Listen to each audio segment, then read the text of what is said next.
Dakle, sada je jedna pjesma sa jako zgodnim naslovom. Idem Bosnu da vidim pa se veselim. Eto, baš simpatično. To je naslov kompozicije za koju je muziku napisao Milivoj Ninkov, aranžman Sead Purić, pjeva Nusreta Kobić.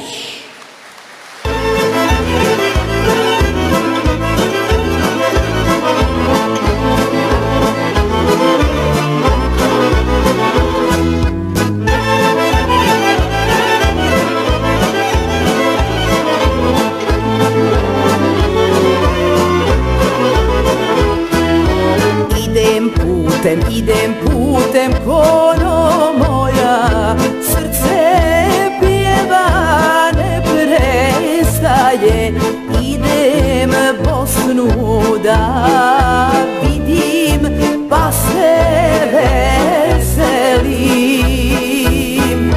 Već odavno nisam tako sretna bila, rodnu grudu pogodila.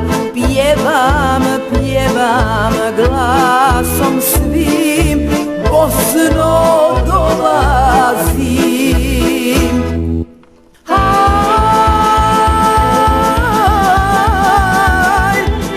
zemljo moja,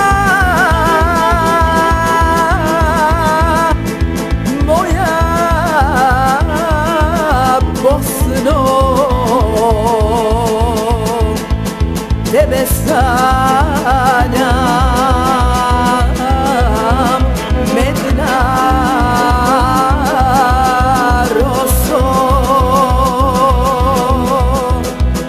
Kada vidim ljude tvoje,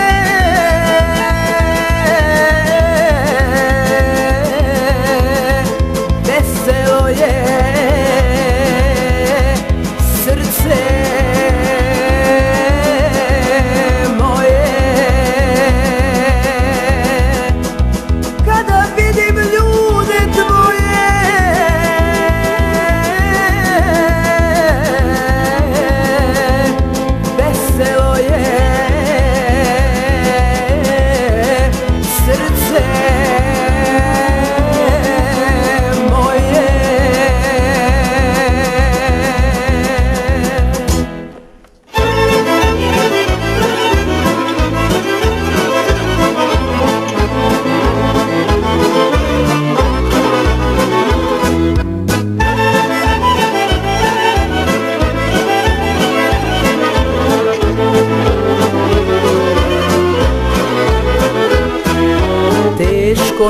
Teško mi je mila mati, u tuđini samovati.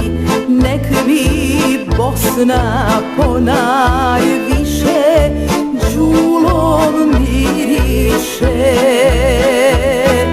Pjesmo moja, znaš li bome da si melem srcu mome. Takve pjesme samo zna Bosna da pjeva.